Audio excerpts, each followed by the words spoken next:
கர்த்தருடைய பரிசுத்த நாமத்திற்கு மகிமுண்டாகட்டும். ஆண்டவராகிய இயேசு கிறிஸ்துவின் நாமத்தினாலே அன்பு கர்த்தருடைய பிள்ளைகளாகிய தங்கள் அனைவருக்கும் சுவீட் ஊழியத்தின் சார்பாக வாழ்த்துக்களையும் ஸ்தோத்திரங்களையும் தெரிவித்துக் கொள்கின்றேன்.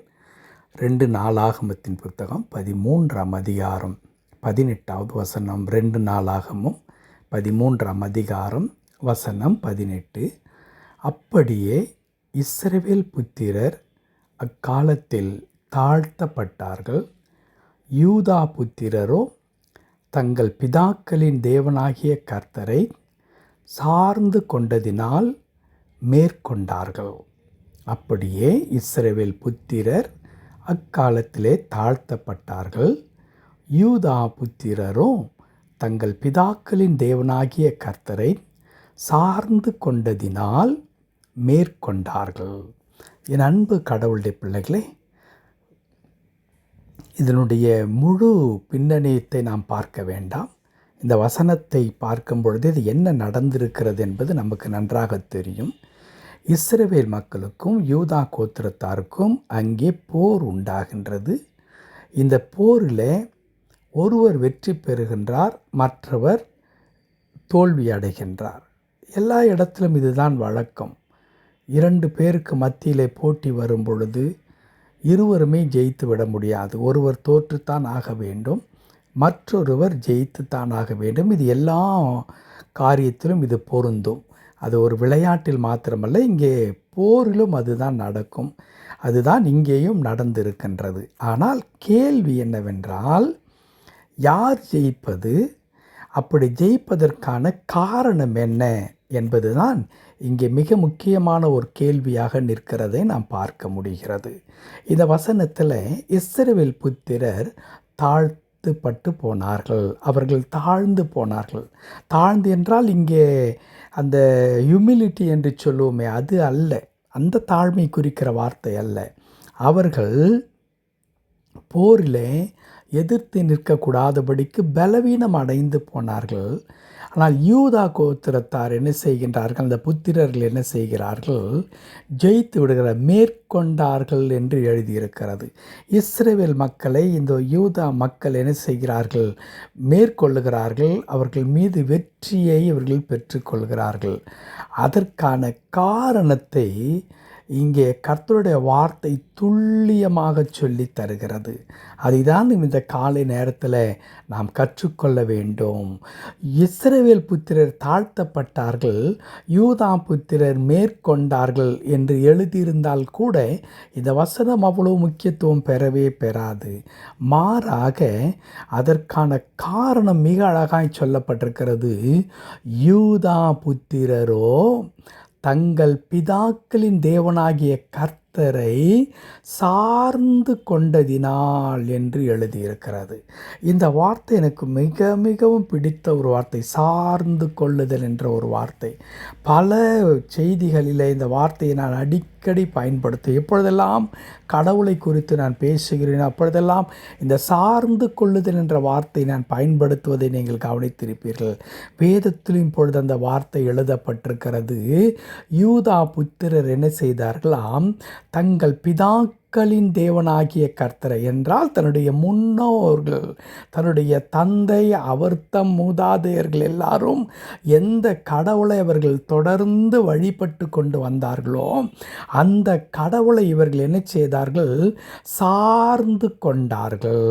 என் அன்பு கடவுளுடைய பிள்ளைகளே, நான் ஏற்கனவே சொன்னேன், எனக்கு பிடித்த மிக முக்கியமான ஒரு வார்த்தை என்று. அதற்கான காரணம் என்ன? இந்த சார்ந்து கொள்ளுகிறது என்ற அனுபவம் இருக்கிறதே, அது அப்படியே ஒட்டி கொள்ளுகின்ற ஒன்றாயிருக்கிறது. தேவைக்கு மாத்திரம் பேசிவிட்டு, தேவைக்கு மாத்திரம் நட்பு பாராட்டிவிட்டு, நம்முடைய தேவை பூர்த்தியான பிறகு விட்டு விட்டு ஒதுங்கி விடுகிற மனிதர்கள் இருக்கின்றார்களே, அப்படி அல்ல சார்ந்து கொள்ளுதல் என்பது. சார்ந்து கொள்ளுதல் என்பது எந்த சூழ்நிலையிலும், அது வாழ்ந்திருக்கிற நேரமாக இருந்தாலும், தாழ்ந்திருக்கிற நேரமாக இருந்தாலும், இருக்கிற நேரமாக இருந்தாலும், இல்லாத நேரமாக இருந்தாலும், அவர்களையே அல்லது அந்த இடத்தையே பற்றி கொண்டு நிற்கின்றோமே, அதற்கு பெயர்தான் சார்ந்திருத்தல். அங்கே இருந்து விலக்கிவிடவே முடியாது. அங்கே இருந்து விலக்கிவிட்டால் தன்னால் இருக்கவும் முடியாது. அந்த அனுபவத்தை தான் சார்ந்திருத்தல். இப்போ யூதா புத்திரர் என்ன செய்கின்றார்களாம், தங்களுடைய முற்பிதாக்களின் கடவுளை அவர்கள் சார்ந்து கொள்ளுகிறார்கள். அப்படியே அந்த கடவுளை பற்றி கொள்ளுகிறார்கள். அப்படி பற்றி கொண்டது நிமித்தமாக என்ன ரிசல்ட் வருகிறது? அவர்கள் அந்த யுத்தத்தில் மேற்கொண்டார்கள். கர்த்தருடைய பரிசுத்த நாமத்திற்கு மகிமை உண்டாகட்டும். என் அன்பு கடவுளுடைய பிள்ளைகளே, இந்த செய்தியை துவங்கும் பொழுதே நான் சொன்னேன், யுத்தம் 2 பேருக்கு இடையில் வருவது, போட்டி இருவருக்கு இடையில் வருவது ஒரு பெரிய காரியம் அல்ல. அது இயல்பாய் நடக்கின்ற காரியம்தான். ஆனால் அதிலே விசேஷம் என்ன? யார் வெற்றி பெறுகிறார்கள் என்பது. போரை தவிர்க்க முடியாது, போட்டிகளை தவிர்க்க முடியாது, நமக்கு முன்பதாய் வருகிறதான சவால்களை நாம் தவிர்க்கவே முடியாது.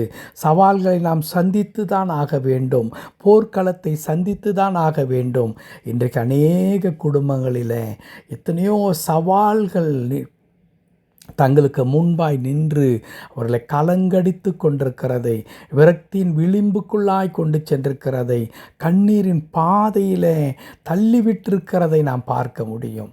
ஆனால் என் அன்பு கடவுளுடைய பிள்ளைகளே, அந்த போராட்டத்திலே, அந்த சவாலிலே நாம் மேற்கொண்டு அதை ஜெயித்து நாம் வெளியே வந்து வெற்றியுள்ள ஒரு வாழ்க்கை நாம் வாழ வேண்டுமென்றால் இங்கே அதற்கான சூத்திரம் சொல்லப்பட்டிருக்கிறது, ரகசியம் சொல்லப்பட்டிருக்கிறது. அது என்ன? அந்த மக்கள் யூதா புத்திரர் கர்த்தரை சார்ந்து கொண்டதினாலே. அது எழுத்து பாருங்களேன், மிக அழகாக இருக்கிறது. யூதா புத்திரரோ, அப்படி என்றால் இஸ்ரவேல் மக்கள் செய்யாததை இவர்கள் செய்கிறார்கள். என்ன? இவர்கள் கர்த்தரை சார்ந்து கொள்ளுகிறார்கள். அவர்கள் பிரச்சனையை மேற்கொள்ளுகிறார்கள், போரிலே வெற்றி பெறுகிறார்கள். என் அன்பு கடவுளுடைய பிள்ளைகளே, நான் கர்த்தரை சார்ந்து கொள்ளுகிற மக்களாக நாம் இருப்போமானால் நிச்சயமாக அது எந்த போராக இருந்தாலும், எந்த சவாலாக இருந்தாலும் வெற்றி என்பது அது நமக்குரியதாக இருக்கும். காரணம் என்ன?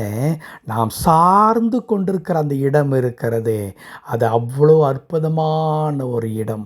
அது நம்மை பலப்படுத்துகிற இடம், அது நம்மை வழிநடத்துகின்ற இடம், அது நமக்கு எல்லா விதமான கிருபைகளையும் தருகின்ற இடம்.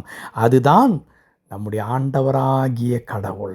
ஆகவே அன்பு கர்த்தருடைய பிள்ளைகளே, இந்த சவால்கள், இந்த பிரச்சனைகள், இந்த கஷ்டங்கள், என்னை இப்படிப்பட்ட ஒரு பயங்கரமான ஒரு நிலையிலே தள்ளிவிட்டது என்று நினைத்து கலங்குவதை விட்டு நாம் என்ன செய்ய வேண்டும் தெரியுமா?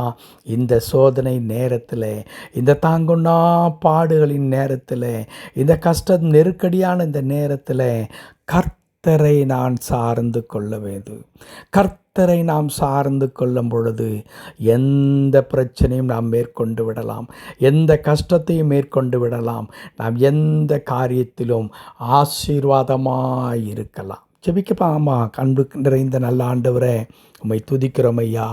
இந்த மாதத்துடைய கடைசி நாளிலே வந்திருக்கிறோம் ஆண்டவரே. இந்த மாதம் முழுவதும் எங்களை பாதுகாத்ததற்காக உமக்கு நன்றி ஆண்டவரே. ஆம் கர்த்தாவே, யூதா புத்திரர் மேற்கொண்டார்கள். அதற்கு காரணம் கர்த்தரை சார்ந்து கொண்டார்கள் ஐயா. அந்த கிருபையை ஆண்டவரே எங்களுக்கு தொடர்ந்து தாரும். உம்மை சார்ந்து கொள்ளுகிற மாபெரும் பாக்கியத்தை தாரும். குறிப்பாக இந்த மாதம் முழுவதும் எங்கள் ஒவ்வொருவரையும் ஆசீர்வதித்து நீ பாதுகாத்து வந்ததற்காக நன்றி ஐயா.